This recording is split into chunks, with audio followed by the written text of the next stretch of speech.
안녕하십니까. 신인균의 군사TV 디펜스 브리핑입니다. 오늘도 역시 아주 중요한 군사 안보, 국방, 무기 관련 소식 간추려서 브리핑 해드리겠는데요. 오늘도 재미있는 소식도 있습니다.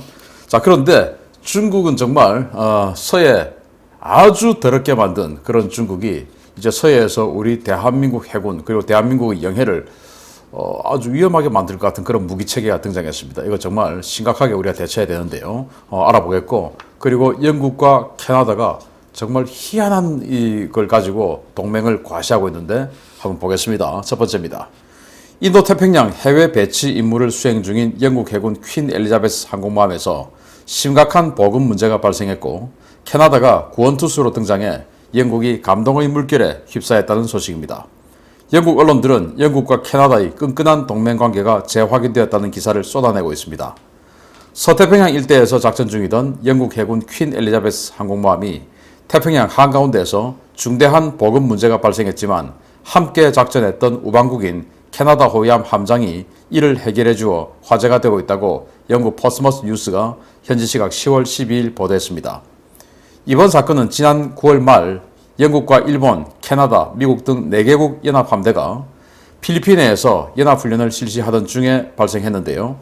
퀸 엘리자베스 항모는 다음 기항지인 싱가포르 입항이 2주 이상 남은 시점에 함 보급창고와 동행한 보급함의 홍차 재고량이 거의 바닥났다는 사실을 알고 혼란에 빠졌습니다. 영국인들에게 있어 홍차란 하루의 시작과 마무리를 함께하는 그야말로 생필품의 개념에 가까운데요. 함 내 홍차 티백 재고가 거의 바닥이 나서 1일 홍차 배급량 통제가 이루어지자 퀸 엘리자베스 수병들은 크게 동요하기 시작했습니다. 이런 상황에서 퀸 엘리자베스의 잠시 승선해 있던 캐나다 연락장교에 의해 인지되고 캐나다군 호위함 위니펙함에도 보고되었는데요.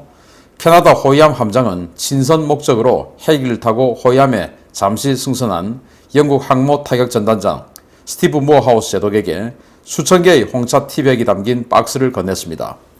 캐나다 해군은 긴 항해로 고생하는 동맹군을 돕는 것이 우리가 할 수 있는 최소한의 일이다 라고 밝혔는데요. 영국 장병들은 영국 언론과의 인터뷰에서 캐나다 전우들 덕분에 크림과 잼을 곁들인 잉글리시 스콘에 얼그레이 한 잔을 하고 있다 라며 캐나다군이 보여준 호의에 감사를 표했는데요. 홍차 티백 몇 상자로 확인되는 영국과 캐나다의 전후에 영연방 국가들이 잘 뭉친 데는 이유가 있는 것 같습니다. 참, 이 홍차 티백 몇 박스 그거 얼마 할까요? 얼마 안 하죠.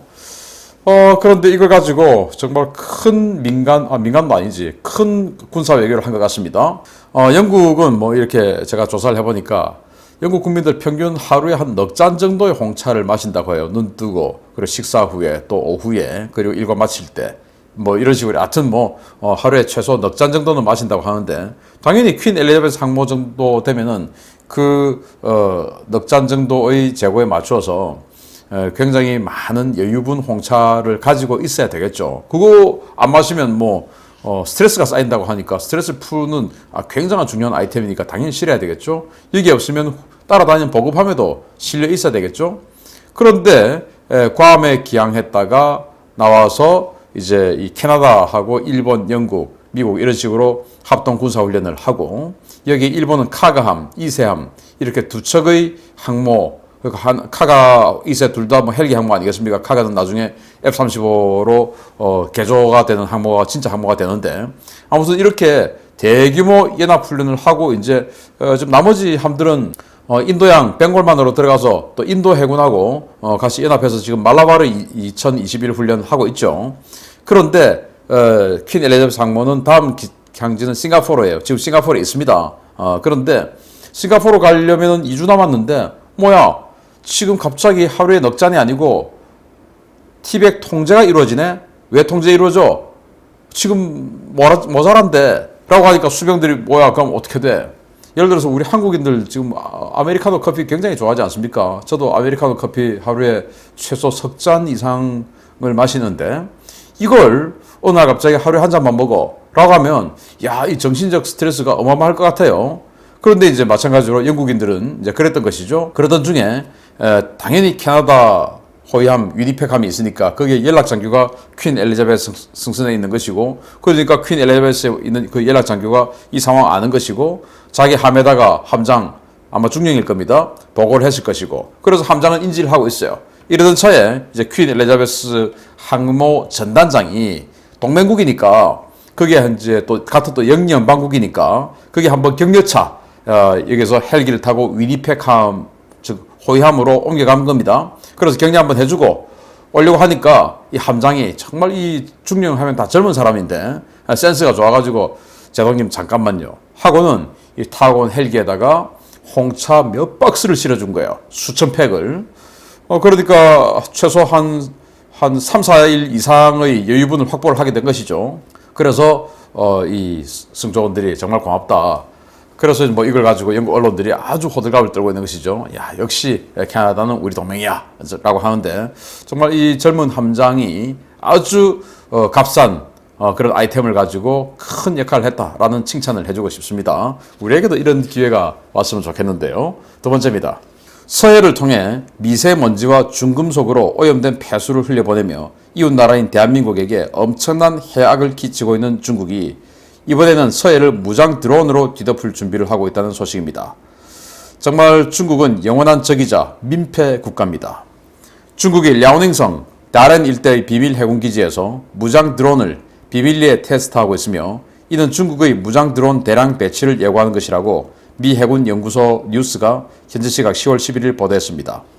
매체는 오신트 소식통 분석을 인용해서 위성 사진 분석 결과 다롄항 인근 비공식 군용 부두에서 2개의 대형 바지선과 다수의 무장 드론이 식별됐다면서 이는 실전 배치를 앞두고 해상 실험을 진행하고 있는 것으로 보인다 라고 전했습니다.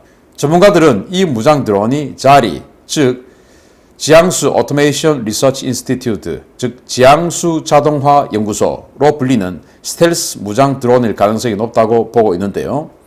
중국 측 자료에 따르면 이 드론은 함대공 또는 함대함 미사일을 탑재할 수 있는 수직 발사관과 경어뢰 두기, 기관포, 심지어 위상비열 레이더와 소나까지 탑재한 것으로 소개되고 있습니다.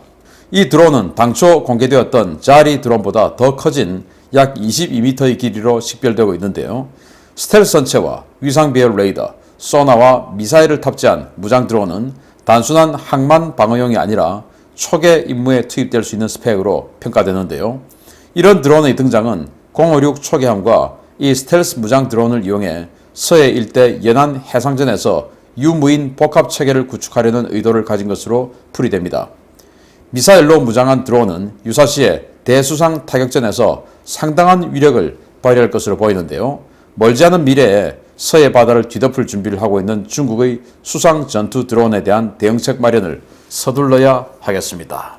자, 이거는 15m짜리예요. 15m짜리. 이거보다 더 커진 22m짜리를 지금 위성 사진에서 찍었다라는 건데 참고로 15m짜리를 지금 사진을 보여줍니다. 자, 여기 보시다시피 위상 배열 레이더로 보이는 이런 레이더가 이 마스트에 장착이 되어 있고 그리고 여기 뭔가 있죠. 이게 바로 수직 발사관, 수직 발사관이에요. 여기 하나, 여기 하나. 그래서 여기 안에 함대공 미사일 또는 뭐 함대함 미사일 장착을 하겠죠.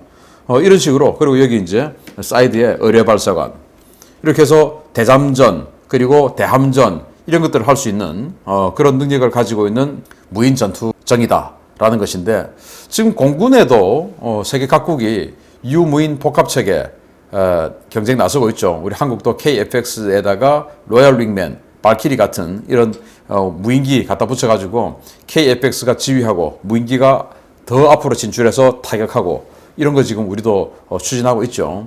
마찬가지로 뭐 미국도 F-35하고 발키리, 또 이 호주도 F-35하고 로얄 윙맨, 또 영국도 템페스트하고 로얄 윙맨, 그리고 이제 프랑스, 그리고 독일이 같이 하는 F카스 같은 경우도 마찬가지고 일본도 마찬가지. 다 지금 그렇게 식으로 가고 있고 중국도 그래요. 그런데 이걸 중국이 해상전에서도 하겠다.